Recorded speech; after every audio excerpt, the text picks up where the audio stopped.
Hello and welcome to one of our chats that we do regularly now. Today we are going to be talking to the fantastic Alex from Fighting with Pride. So hi Alex, how are you doing? Hi, I'm good, thank you. How are you? I'm very well, thank you. So you obviously work with Fighting with Pride. Can you give us a little bit of background about what Fighting with Pride is and what you guys kind of do? Sure, of course. So, Fighting with Pride are the LGBT plus military charity. We're here to support serving personnel, veterans, and families, crucially, which is why I'm here.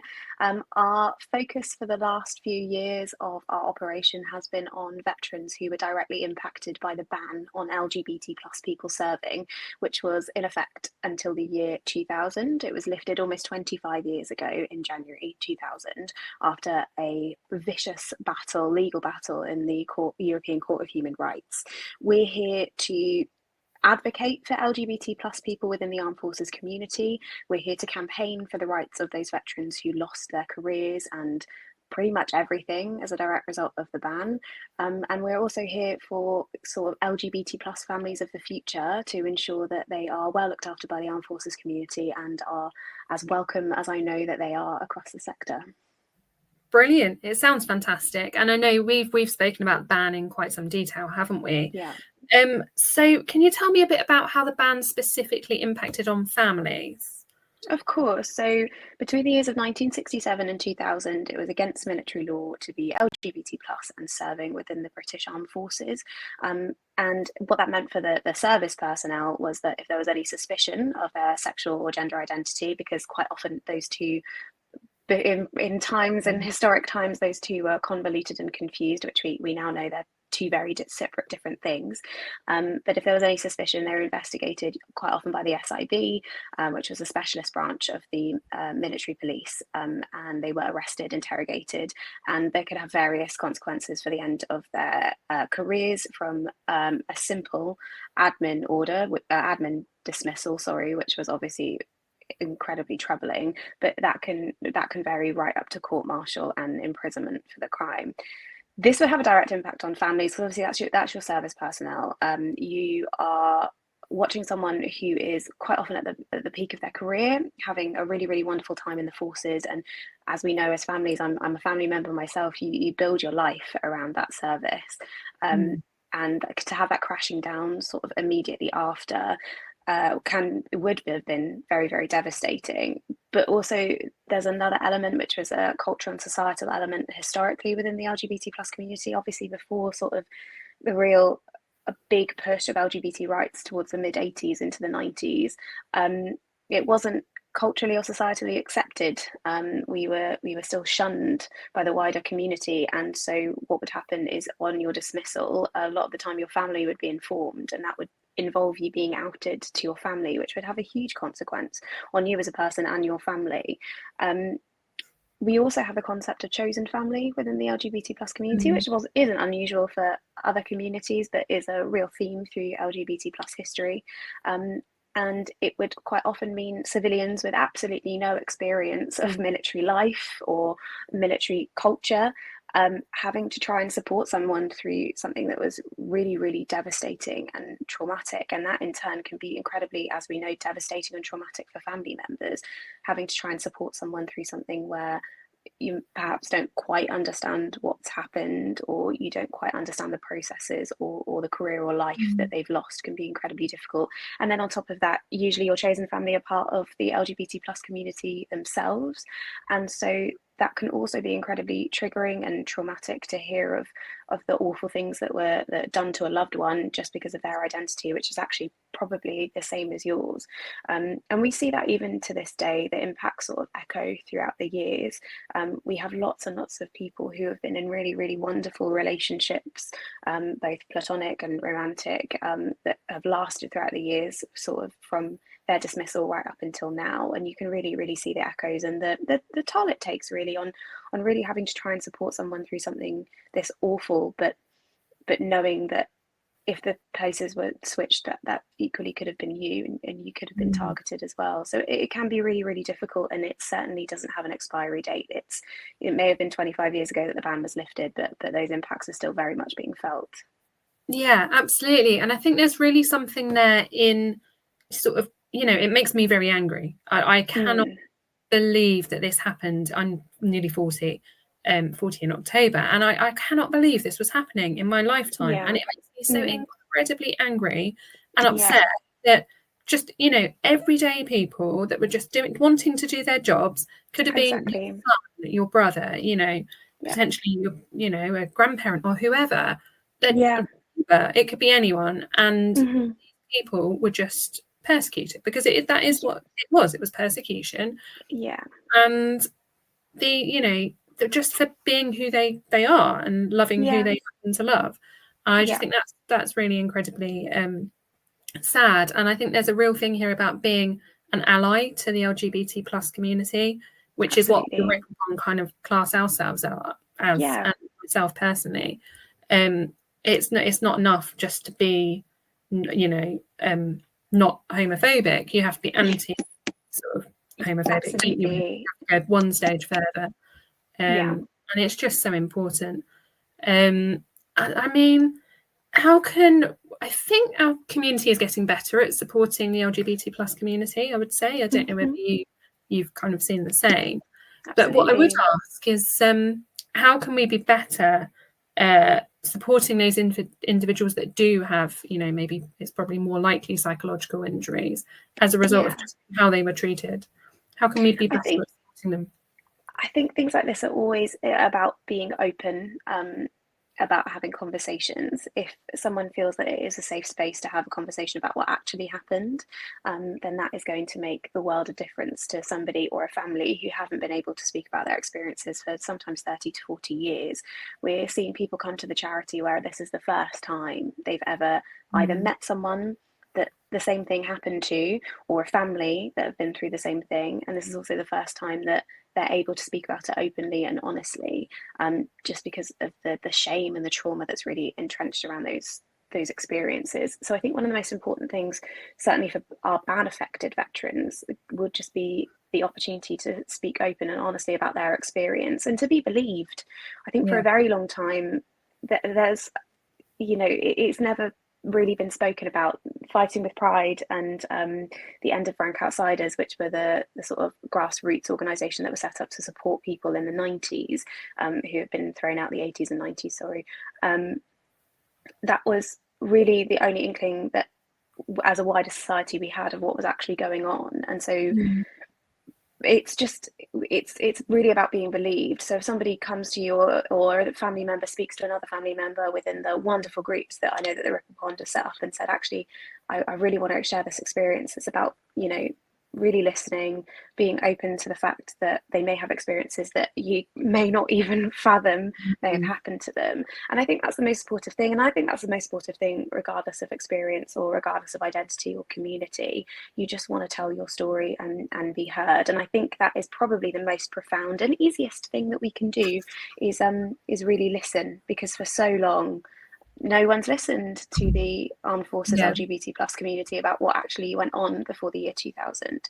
And I think, a willingness to hear and a willingness to be corrected if you get it wrong, which I'm sure will be a theme, because it's always a theme in these conversations. That creating a space where someone feels able to speak honestly and openly and be believed and heard. You don't necessarily have to have all the answers, but sometimes it's just nice to be believed and heard, isn't it? Yeah. And I think you've mentioned two really important things there. I think the thing that sticks in my mind from previous conversations with yourself and just from what you said is that people assume that if you're gay or, whatever you are, if you're not heterosexual, basically, you're coming out once. But actually, every time you're telling your story, you're having to come out again and again and again. And I think that's really important for us to be mindful of as a community and as a peer support network, that actually, it's not just coming out once, is it? It's coming out every time you tell your story. And that could be really, really painful in some cases. Yeah, absolutely. I mean, we've got so many people who the last time they spoke about their identity got them thrown out of the armed forces. And so they're not particularly comfortable to speak about it again. But it is something that it's really important to understand, that Yeah, and I'm a very openly proud gay woman, and in my everyday life, I'm having to come out and speak about my identity, which I'm very proud of. But it is tiring, and you don't necessarily have to do that if you are a heterosexual person, or you know, you don't have to come out every time you go to the doctors and explain. You don't have to come out every time that you go into a shop and you're buying something for your partner. And I think it's just, you know, we need to be mindful of language. I think people can be really, really afraid of language changes. And this is a massive theme, is that people aren't necessarily wanting to offend or hurt people, but we're so terrified of getting language wrong. And as someone that works in an LGBT organisation, I'm here to tell you that you're going to get it wrong, and it's okay.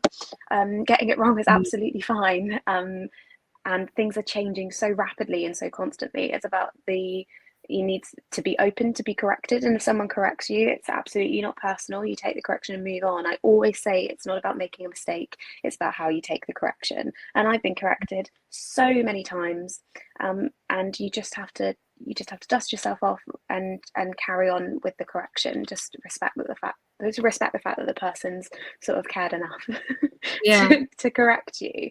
But yeah, I think it's just important to realize the context. This is fair. I mean, everybody is living a life that you have no idea about, and so all we can do is respect people's wishes and be willing to be wrong. I think that's really, really important. Yeah, absolutely. Because I know I would get it wrong. I've probably said things in this conversation that haven't been the right thing to say, but at least we're having open and honest conversation.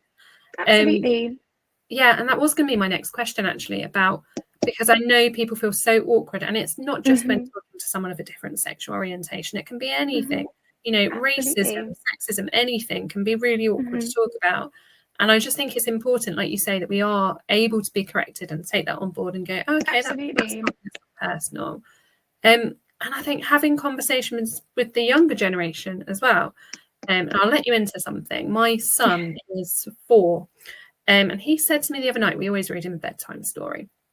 And he always gabbles away until about 9 o'clock when you want to go to bed. But he said to me, Mummy, can 2 daddies have a baby? And I said, well, yeah, of course they can have a baby. But they would probably, not wanting to go into all the intricacies of different methods, I said, well, they would probably need to adopt.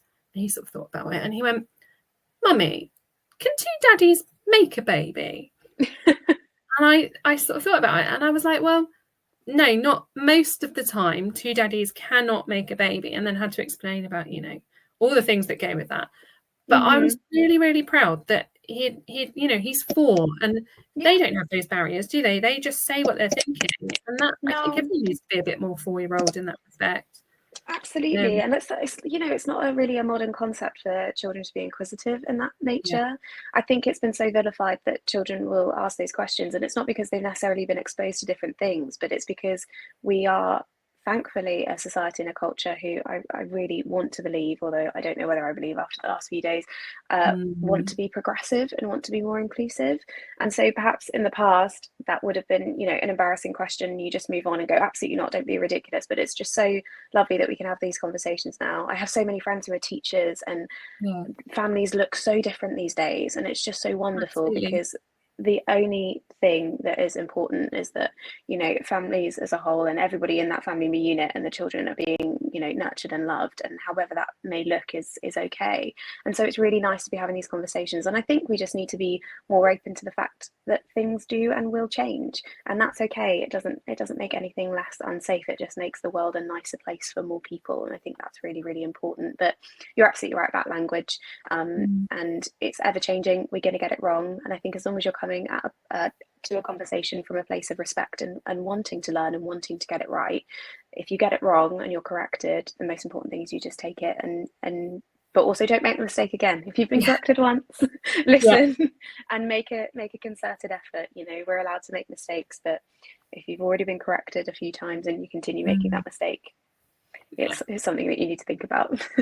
Yeah, and the thing I find really interesting about the language is that before I started, you know, having these conversations, I would always use LGBTQ plus.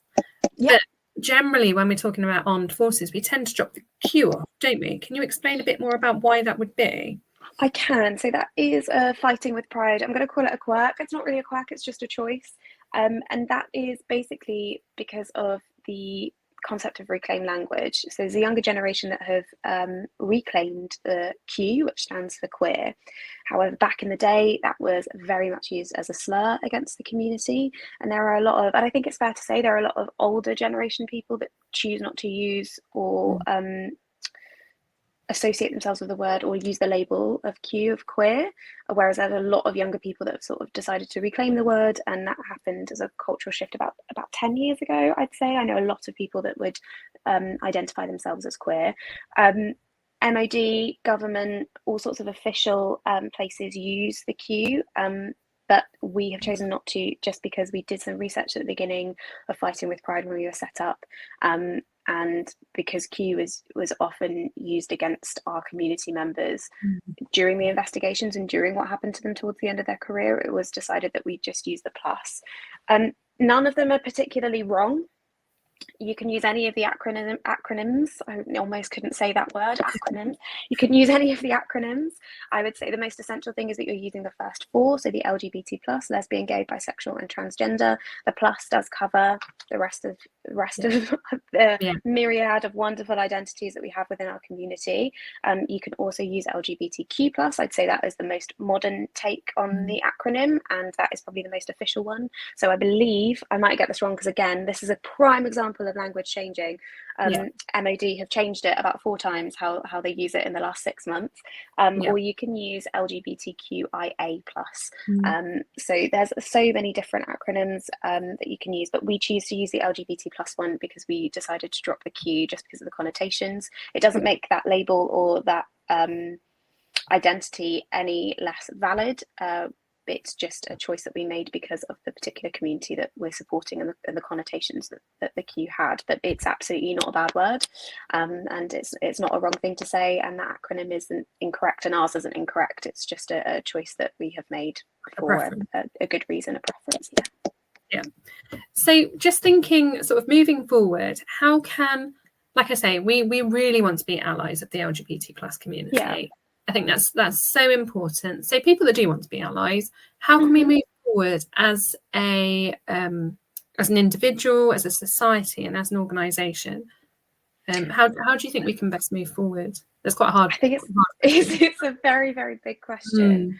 I think from a professional point of view, obviously I do a lot of the social media for Fighting with Pride, and social media is such a huge thing these days, and it really comes back to what you were saying about it's not enough to just be not homophobic, not transphobic, not misogynistic. These days you really need to be open and explicit about calling out homophobia, transphobia, misogyny when we see it, and so I think that's probably the biggest thing. If you want to be an ally, an active ally for our community, it's calling out bad behavior, it's calling out disrespectful behavior, language, when you hear it or when you see it. And I bring up social media because that's probably where we're all most likely to see it, but it goes for the same. If you're hanging out with someone down at the pub and they use a phrase that is probably quite problematic and is not very respectful, then it doesn't have to be an argument, but you can say, not very comfortable with you using that, you shouldn't be using that. And it's about sort of being in other people's corner when they're not around, not just when they're there.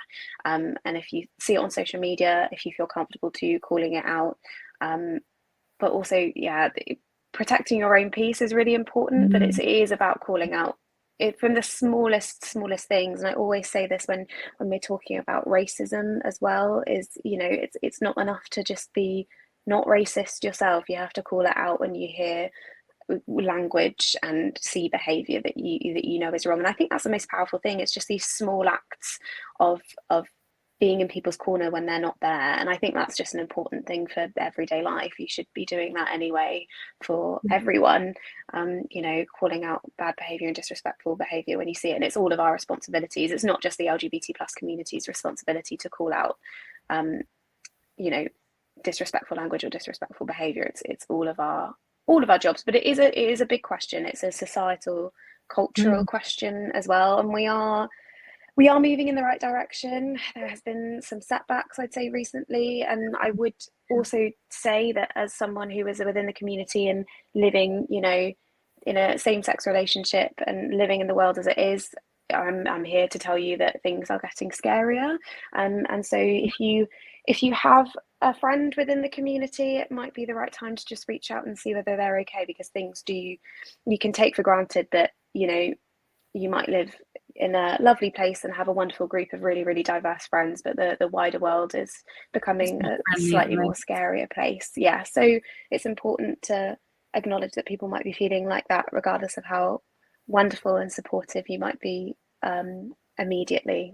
So I think it's about context. But yeah, it's a huge question. I think reading up on it, educating yourself on all the different things, you know, read things, watch things, engage with media which is openly and explicitly LGBT plus created and supportive, and that's really important. But it's the little things. If you hear bad language, if you see bad behavior and you feel comfortable to call it out, if you don't feel comfortable to, perhaps it's time to disengage with that person if it doesn't align with your views. That's quite sweeping. It's quite a big generalization. Yeah, but a big general question, wasn't it? I suppose. Yeah, everything is nuanced. So yeah, but yeah. It's difficult times, I think, with recent really events. difficult. Yeah, and I can really see where yourself and the community are coming from with it. It's really scary. It's scary for myself as well. But yeah, it's scary for everyone. Yeah, it's not great. It's scary for everyone. No. So one top tip for our members, the takeaway piece from this conversation. What would it be? Sorry, I'm with all the hard questions, aren't I? No, that's okay. I don't think I can narrow it down to one. Let's do at least two. Okay. So first top tip is be open to be corrected and be willing to be wrong. But my second top tip is just to go in with an open mind and to be ready to listen. And if someone shares an experience with you that's perhaps different to what you've experienced, it's not necessarily wrong, it's just different, and you should be open and excited to learn about that rather than to shut it out as it's not something that you've experienced. And I think that'll be really, really powerful for the whole community. And I know all the wonderful work that Ripple Pond do, and I think that's just really important in the sort of world of work that you do anyway, is that the vastly differing experiences of everyone within the organization. I think it would be really, really powerful for everybody to have this sort of open mindset of hearing different things and wanting to know different things. But yes, be willing to be wrong, be willing to be corrected, and be open to brand new worlds and brand new experiences. It will enrich your life for the better. Brilliant. And if someone does want to get in touch with Fighting with Pride, how can they do that? So you can do that via our website. I think you're going to just display it at the end for us. And there is a contact form, so you can fill that out. It will go to what we call our local VCWs, which are veterans community workers. But don't be fooled, we're not just for veterans. We help currently serving personnel, we help family members, and that can be family members through people who are historically affected by the ban. It could be family members of people transitioning out of the forces, or family members of those serving now. Or they can go to all of our social media. So on Twitter, I believe we are at Fighting Pride. We couldn't have Fighting with Pride. On Instagram, we are Fighting with Pride, and on Facebook, which I'd say is our most active sort of social media platform, you can search Fighting with Pride and like our page. And then the best thing to do if you want to keep up to date with what we're doing in our campaign for LGBT plus veterans is sign up to our newsletter, and that is all linked on our website as well. Okay, great. Well, I am going to pop that up now if I can get the text for it. I'm not the most technically minded. Here goes. So, www.fightingwithpride.org.uk is the place that you do need to go. Thank you so much, Alex, for coming in and chatting to us today. I think it's been such a beneficial conversation. It's just so nice to be able to be open and honest and just, have those chats that they are quite difficult. For some people, they're going to be really quite challenging, but it's going to do the world of good. So thank you so much. Thank you.